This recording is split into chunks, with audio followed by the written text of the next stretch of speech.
bisa di tempatnya Jokowi, malah mayoritas mahasiswa percaya kalau ijazahnya itu palsu. Ini survei ya. Jadi walaupun N-nya cuma 100 tapi mutlak sekali karena 98 dari 100 mengatakan palsu. Sekali lagi ini bukan fakta tapi persepsi ya.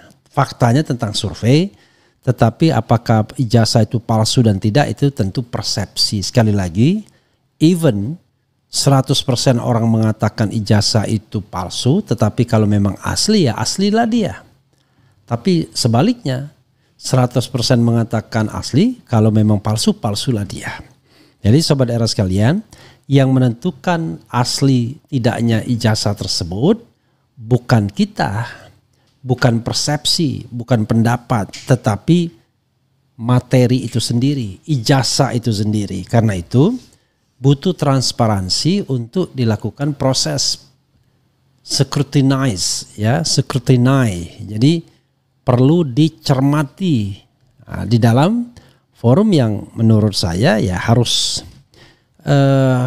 bisa dipertanggungjawabkan ya, di-scrutinize, disimak dengan saksama dan dalam tempo yang sewajar-wajarnya. Sobat era sekalian, ini ada berita menarik ya. YouTuber ini kaget survei di kampus ternama di kota kediaman Jokowi di Solo, 98% mahasiswanya tanpa ragu sebut ijazah Jokowi palsu. Jadi N-nya 100 dan 98 mengatakan palsu, makanya 98% jadinya. Saya tidak ingin terlalu berlebihan, saya kemukakan saja faktanya 98 dari 100 gitu ya. Hukama News, mahasiswa di kota tempat tinggal Jokowi di Solo, 98% tak percaya ijazah Jokowi asli. Hanya 2 mahasiswa saja yang menyatakan bahwa ijazah Jokowi asli. Bukan tanpa asal tuduh, hasil survei ini dilakukan YouTuber lewat channel YouTube Kombur Sospol, dikutip Senin. Menurut YouTuber ini, survei dilakukan di Universitas 11 Maret Solo UNS. Namun agar tidak mengganggu dan belum izin ke pihak kampus, dirinya sengaja bertanya ke 100 mahasiswa UNS di luar area kampus. Survei sengaja dilakukan saat bubaran mahasiswa atau mahasiswa yang sedang berseliweran di luar kampus. Ada 100 mahasiswa yang mau diajak survei dari berbagai kampus dan jurusan. YouTuber ini juga memenuhi syarat dari 100 mahasiswa atau responden untuk tidak menyebut nama, jurusan, dan tahun angkatan mahasiswa atau responden. Hasilnya, mereka tegas tanpa ragu menjawab bahwa ijazah Jokowi palsu. Dari 100 mahasiswa, 98 mahasiswa menjawab ijazah Jokowi palsu. Kami sedikit bingung dengan hasilnya. Mereka menjawab tegas bahwa ijazah Jokowi palsu. Kami hanya memberi pertanyaan asli atau palsu itu saja. Dan hanya 2 mahasiswa yang menjawab ijazah Jokowi asli, katanya. UNS disebutnya sebagai kampus yang masuk dalam 5 besar kampus terbaik di Indonesia. Is it? 5 besar? Ya 10 besar lah ya. Karena the big five itu it must be ITB, kemudian UI, UGM, UNER, IPB ya. Saya kira UNS masuk yang second levelnya ya. The first level itu yang 5 yang saya sebutkan, ITB, IPB, UI, UGM, UNAIR. The second level USU, UNHAS, UNS ya. Mungkin ya. Dan Jokowi juga menjabat sebagai wali kota Solo 2 periode, yang artinya masyarakat Solo mendukung Jokowi saat itu. Kemudian ia mengaku kaget dengan hasil survei yang dilakukan seorang diri itu tanpa paksaan terhadap mahasiswa dan mereka rela mengikuti survei ini. Sebelumnya Badan Reserse Kriminal Bareskrim Polri akhirnya menyatakan bahwa ijazah sarjana 1 Fakultas Kehutanan Universitas Gadjah Mada milik Presiden ke-7 Indonesia Joko Widodo Jokowi adalah asli. Kesimpulan itu dibuat setelah Bareskrim melakukan uji forensik yang mencakup analisis bahan kertas, ya, teknik cetak, tinta, stempel, tanda tangan, dan membandingkan dengan ijazah alumni seangkatan Jokowi. Namun rupanya bukti saintifik itu belum mampu menghentikan perdebatan sengit baik di ruang nyata maupun maya. Bahkan perdebatan semakin meluas dan melibatkan Universitas Gadjah Mada, kampus yang menerbitkan ijazah tersebut. Pihak yang mempertanyakan keaslian ijazah Jokowi menuding bahwa pemeriksaan yang dilakukan oleh Bareskrim Polri tidak reliable. Di sisi lain, para penuduh ijazah palsu dituding melakukan pelanggaran riset karena metodologi penelitian mereka tidak kredibel, tidak tervalidasi, mengabaikan prinsip triangulasi, dan sekadar ilusi visual sehingga menyesatkan. Dalam dunia riset ini bisa dikategorikan pelanggaran etik dan dipastikan hasilnya bias. Terlepas dari segala kegaduhan tersebut, jika dilihat dari sisi lain, kasus ini bukan sekedar isu tentang keabsahan selembar dokumen, melainkan cermin bagaimana informasi disaring, kebenaran dicari, dan etika digital diuji. Jadi saudara sekalian, barangkali ya, sekalipun metodologi Rismond tidak sempurna dan lain sebagainya, tetapi tetap saja kan penilaian ijazah itu asli dan tidak, itu bukan terletak pada itunya. Kan itu petunjuk saja. Karena itu harus ada ruang yang terbuka lebar untuk menguji itu. Kan begitu prinsipnya. Nah, selama ini Jokowi tidak mau ada ruang yang terbuka lebar. Yang ditampilkan pun ijazah fotokopinya. Tentu orang bertanya, what happened with that? Kok yang ditampilkan ijazah fotokopinya? Padahal ada aslinya. Oh, itu informasi rahasia. The problem is, apakah berbeda antara fotokopi dan yang aslinya itu? Kan tidak. Kalau berbeda berarti Bareskrim Mabes Polri menyiarkan ijazah yang palsunya. Karena tidak berbeda, memang aneh ketika kemudian tidak ditampilkan secara analog. Kan mestinya di ini yang namanya ijazah. Silakan kalian potret dan lain sebagainya. Toh informasi yang terkandung di dalam ijazah itu sudah tersebar juga dengan pengumuman Mabes Polri yang menampilkan ijazah fotokopinya, atau Dian Sandi yang memaparkan ijazah yang so-called aslinya. Cuman masalahnya adalah kenapa untuk Dian Sandi kemudian tidak ditindaklanjuti lagi, karena itu bukan yang resmi. Kan yang resmi itu harus dari Jokowi sendiri atau yang dari Bareskrim tadi yang resmi. Makanya Roy Suryo ketika membandingkan identik tidak identik dengan ijazah 1115, 1116 dan 1117 menggunakan yang fotokopian Mabes Polri tersebut, dan tentunya tidak bisa dibantah.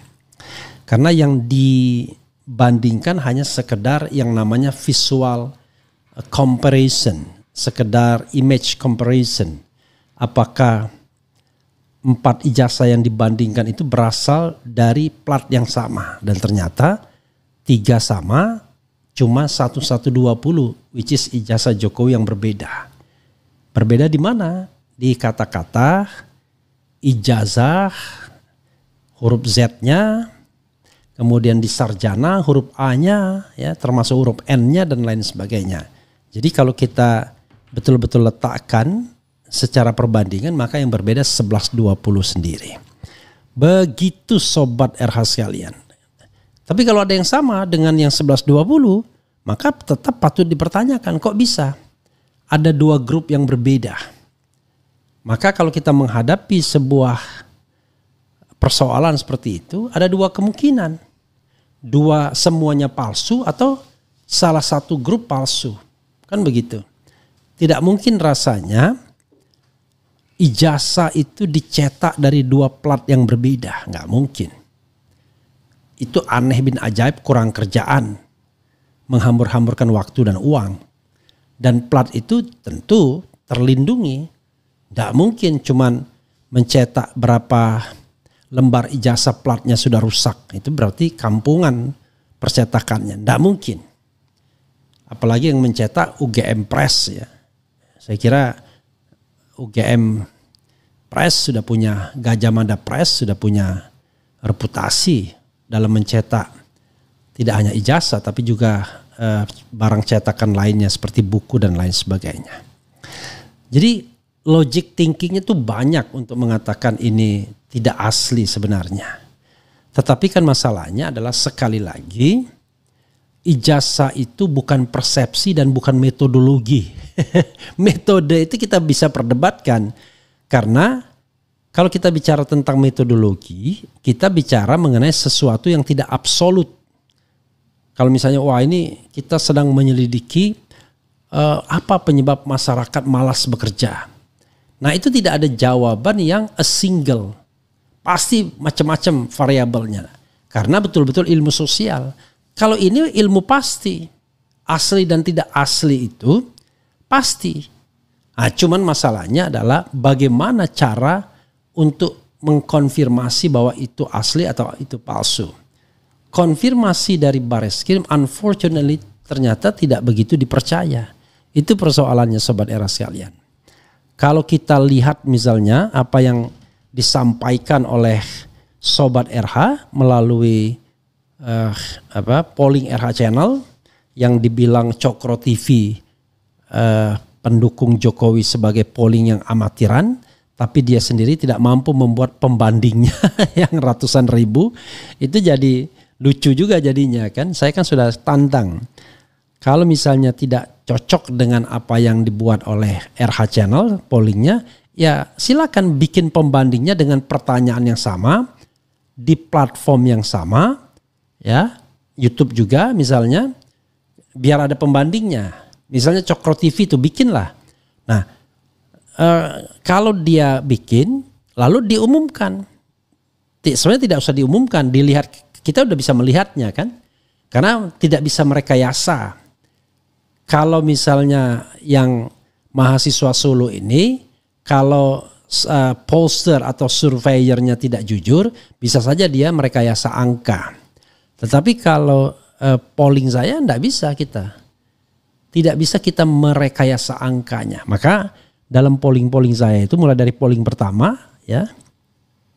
Saya misalnya mengatakan ini ada kaitannya tentu soal pergantian Kapolri ini dengan kasus ijazah secara tidak langsung. Menurut Anda apakah Kapolri Listio Sigit sebaiknya diganti, tidak diganti sebagai Kapolri? Dan polling saya itu tidak abu-abu. A diganti 97%, B tidak diganti 3%. Jadi 3% saja yang ingin Jenderal Listio Sigit bertahan dari 107.000 yang mengisi polling. Itu satu. Kemudian berikutnya adalah mana yang Anda percaya antara Ngabalin dan Roy Suryo soal bohir besar di belakang isu ijazah palsu. Ngabalin menuding, kemudian Roy Suryo membantah. Kemudian jawabannya dua. A. Percaya Ali Mokhtar Ngabalin. B. Percaya Roy Suryo. Jelas juga pilihan jawabannya. Nggak abu-abu. 129.000 yang voting. Yang percaya Ali Mokhtar Ngabalin cuma 7%. Percaya Roy Suryo itu 93%. Itu polling kedua terakhir. Kemudian polling berikutnya. Nah ini penting juga. 148.000 yang voting ini, lebih banyak lagi. Mana pernyataan yang Anda lebih percaya? Ini sama dengan mahasiswa Solo tadi. Ijazah Jokowi asli 8%, ijazah Jokowi palsu 90%, ragu-ragu 3%. Kalau kita tambahkan memang masih 101%, ini terkait pembulatan tentunya ya, bukan error. Sekali lagi ijazah Jokowi palsu 90%. Jadi kalau mahasiswa Solo 98%, ini masih di bawah sesungguhnya. Tapi N-nya dulu berapa? Ini N-nya 148.000. Amatiran sih memang, tetapi belum ada pembandingnya. Jadi Cokro TV buatlah pembanding itu. Kalau memang mau genuine, saya tidak pernah takut membuat membuat polling di tempat saya. Karena kalau hasilnya baik, ya kita katakan baik. Misalnya in favor buat Jokowi ya silakan. Tetapi 148.000 voting mengatakan ijazah Jokowi palsu itu 90%. Jadi sekali lagi saya mengatakan 100% itu it doesn't mean pasti palsu. Karena palsu dan tidak ditentukan berapa polling. Tapi kita hanya mengukur persepsi atau keyakinan masyarakat ya. Nih kemudian ini ada juga polling yang keempat, mana yang Anda lebih percaya dalam soal ijazah Jokowi? 126.000 voting atau votes. A. Bareskrim Mabes Polri 8%, B. Roy Suryo dan kawan-kawan 92%. Lagi-lagi. Jadi saya hanya membuat variabel itu kalau nggak 2, 3. Jadi variabel ketiga itu variabel ragu-ragu. Nah ini tidak perlu ragu-ragu soal Anda percaya siapa. Jadi nggak perlu ragu-ragu. Kemudian polling kelima ya. Ini soal institusi UGM tempat saya pernah berkuliah. Sebagai mahasiswa Fakultas Hukum UGM, pernah juga menjadi ketua Badan Eksekutif Mahasiswa dari tahun 91 sampai 92. Kemudian tentu pernah mengajar juga di pasca sarjananya. Ini ada 111.000 yang voting. Apakah Anda percaya keterangan UGM tentang keaslian ijazah Jokowi? Yang percaya itu cuma 8% saja. Yang tidak percaya 89% dan ragu-ragu 3%. Kurang lebih sama dengan hasil sebelumnya. And then the last but not least ya.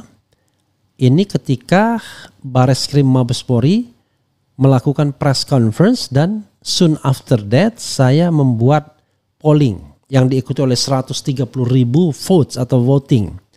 Apakah Anda percaya dengan keterangan polisi bahwa ijazah Jokowi asli? A. Percaya 8%, tidak percaya 89%, ragu-ragu 3%.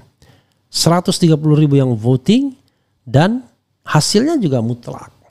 Jadi sobat era sekalian, kok Anda bisa lebih percaya kepada polling 66,9% yang kita sudah kulik kelemahannya. Kalau ini kelemahannya oke, bias Refli Harun, tetapi ini genuine, tidak direkayasa. Baik pertanyaannya maupun jawabannya clear. Nah, tetapi kalau polling ono itu bisa membuat rekayasa karena tingkat pertanyaannya itu sangat percaya, kurang percaya, tidak percaya sama sekali. Jadi tidak imbang. Jadi kata kurang, kata cukup, sama seperti misalnya rating approval, kepuasan terhadap Presiden Prabowo. Orang mengatakan kepuasannya tinggi 81%. No. Tidak 81% sesungguhnya kepuasannya. Kepuasan terhadap Prabowo itu kecil saja sesungguhnya, cuma 60% kalau tidak salah ya. Nanti coba kita lihat lagi datanya ya. Jadi kepuasannya juga nggak terlalu tinggi amat. Ya, itu yang perlu kita pahami ya. Jadi kalau kita lihat misalnya saya buka kembali soal kepuasan ya. Kemarin kita sempat bahas tuh. Nih. Dari survei yang dilakukan oleh Deddy Kurnia Shah dari AIPO. AIPO itu indikator AIPO lah pokoknya ya. Indonesian Political Opinion ya, Indonesia Political Opinion.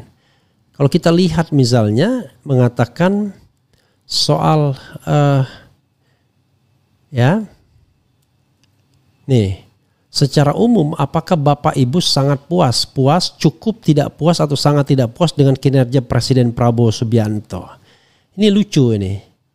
Kenapa lucu? Karena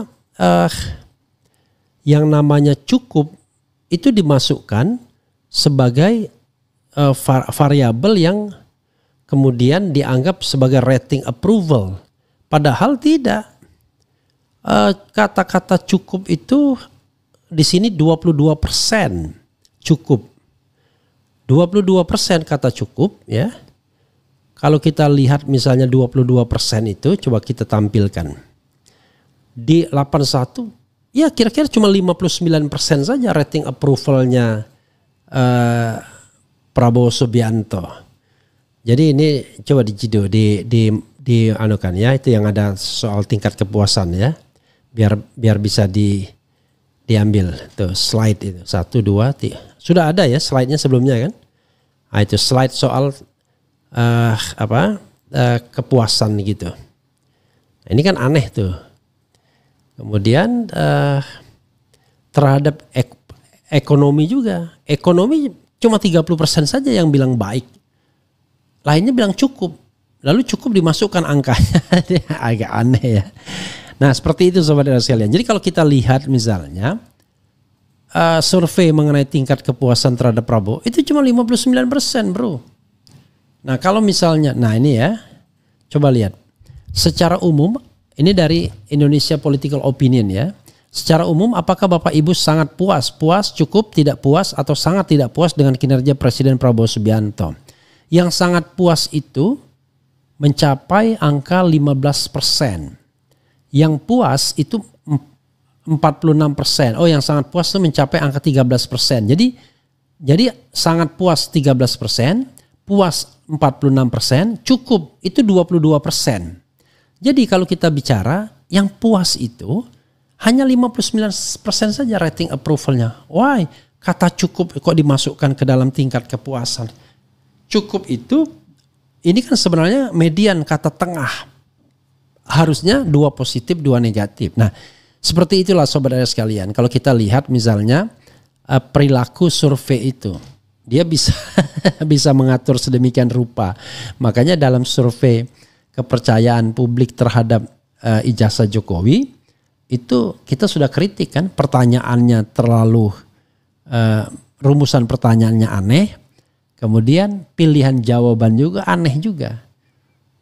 Sangat percaya, kurang percaya, sangat tidak percaya. Jadi kemudian tidak tahu, tidak jawab. Jadi negatifnya itu tidak seimbang dengan positifnya.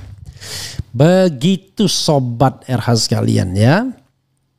Coba kita lihat komentar sobat RH sekalian terkait dengan kasus ini. Oke. Apa perlu baca enggak ini ya? Oke.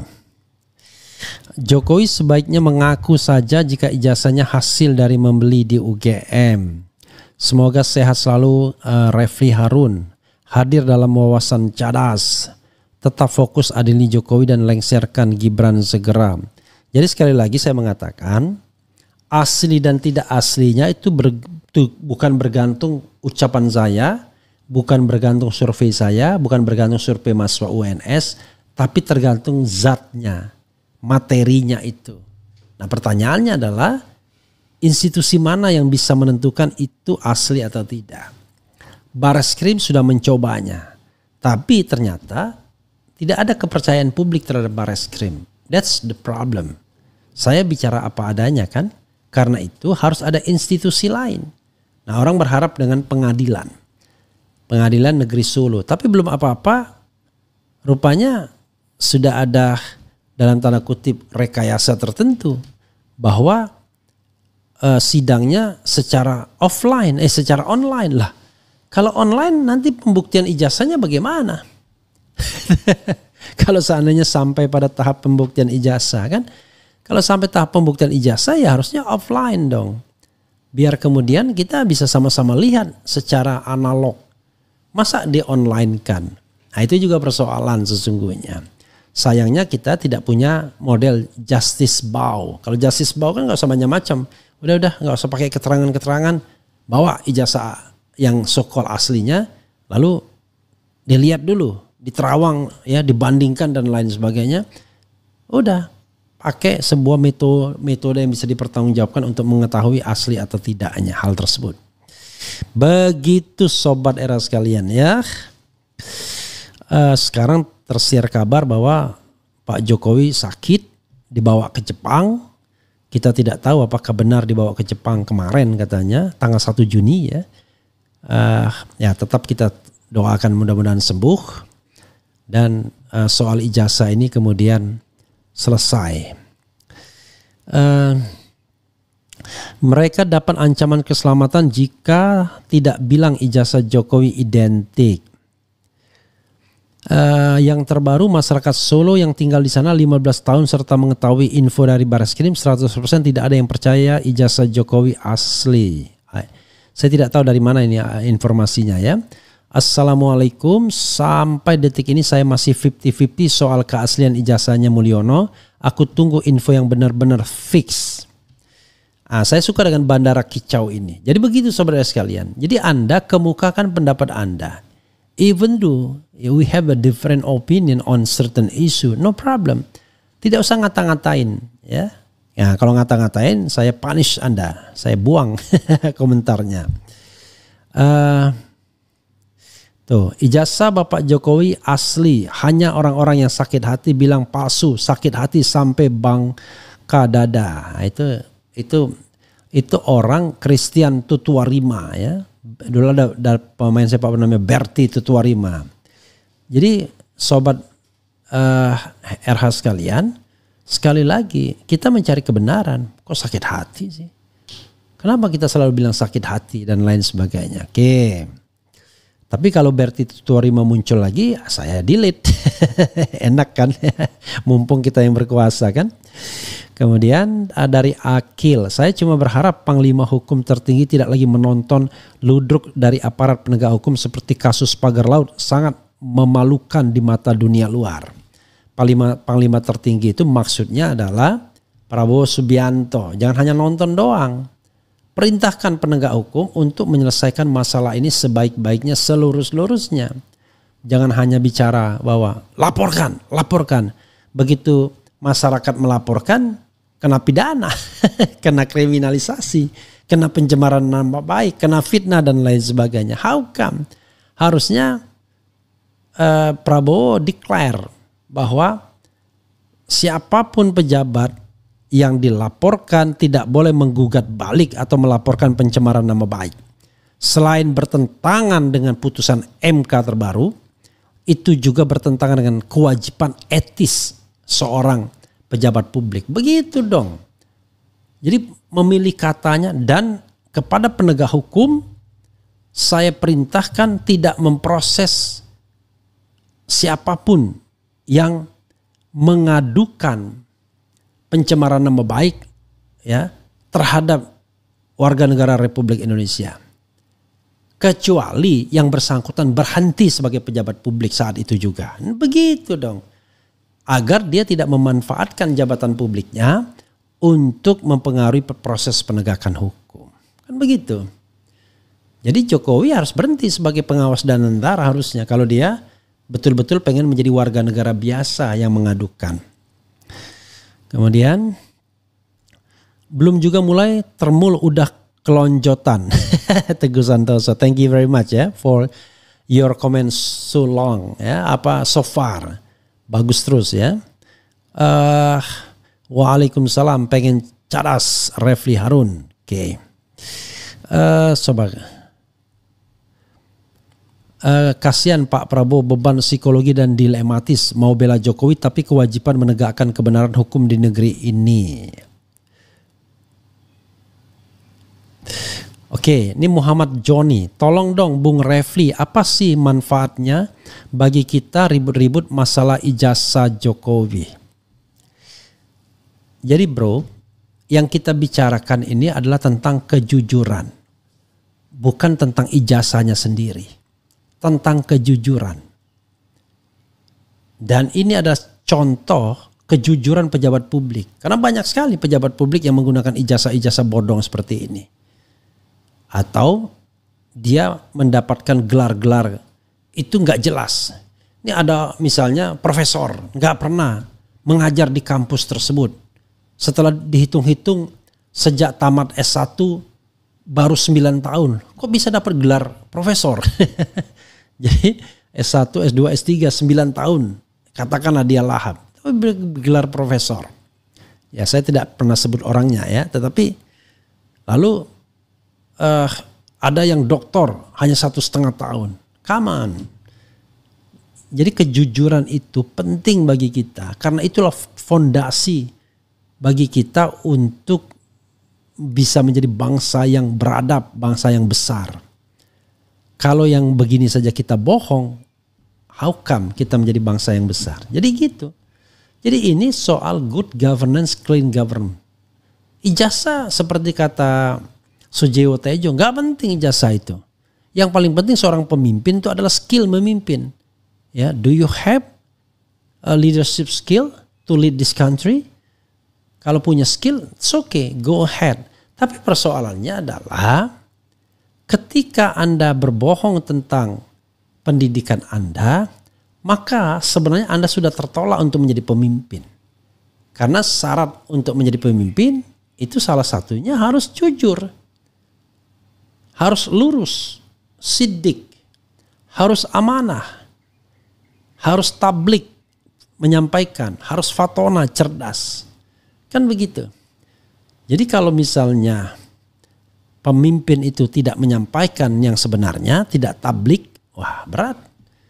Atau dia tidak siddiq, susah. Tidak amanah, susah. Jadi sekali lagi ya, kita bicara mengenai hal yang substantif dalam hidup kita, yaitu kejujuran, keterbukaan. Tidak ada yang ditutup-tutupi dalam soal hal yang memang seharusnya open to public. Pendidikan itu open to public. Itu bukan masalah pribadi. Dari mana saya bisa pertanggungjawaban kalau saya lulus S1, lulus kemudian S2 dari UI, lulus S2 lagi dari The Notre Dame University di Amerika Serikat, lulus S3 dari Universitas Andalas Padang. You can check it. Perbedaan cuma soal pergantian nama saja. Ijazah S1, S2 saya 2 kali itu namanya sama. Nah, pas S3 Refli Harun karena saya tambahkan nama Harun, which is my father names ya. Dan itu melalui putusan pengadilan Jakarta Barat tahun 2011.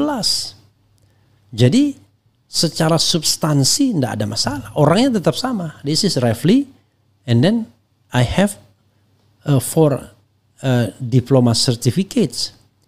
S1, S2, S2, dan S3. Jadi soal kejujuran itu penting. Kalau Anda sudah berbohong untuk menjadi pemimpin dan kemudian itu diikuti oleh lainnya, itu bisa jadi contoh yang buruk, bukan contoh yang teladan. Sama seperti misalnya ketika Anda untuk mendapatkan jabatan harus nyogok, melakukan yang namanya money politics, sama, itu juga harusnya terlarang atau dilarang. Begitu saudara sekalian ya, untuk pagi ini pembelajaran kita. Dan sekali lagi ya, salut dengan mahasiswa UNS yang berani menyatakan sikapnya walaupun di kandang Pak Jokowi. Ternyata mereka tidak percaya dengan ijazah asli dan lebih condong ke ijazah palsu. Dan ini juga mengkonfirmasi apa yang dilakukan RH Channel melalui pollingnya. Tapi sekali lagi bukan itu yang menentukan asli dan tidaknya ijazah. Sekali lagi ini hanya people's perception. Yang menentukan adalah zatnya itu sendiri. Dan karena zatnya itu sendiri yang harus ditentukan, maka harus ada forum yang memadai, adequate, yang mendengarkan kedua pihak, yang transparan, yang akuntabel, yang berintegritas untuk mendapatkan jawaban. Jadi rakyat berhak ya untuk tahu jawabannya. The right to know sebagaimana diatur oleh pasal 28F Undang-Undang Dasar 1945. The right to information. Begitu saudara sekalian, mudah-mudahan ini bermanfaat ya, dan kita nanti akan diskusikan hal-hal lain. Wassalamualaikum warahmatullahi wabarakatuh.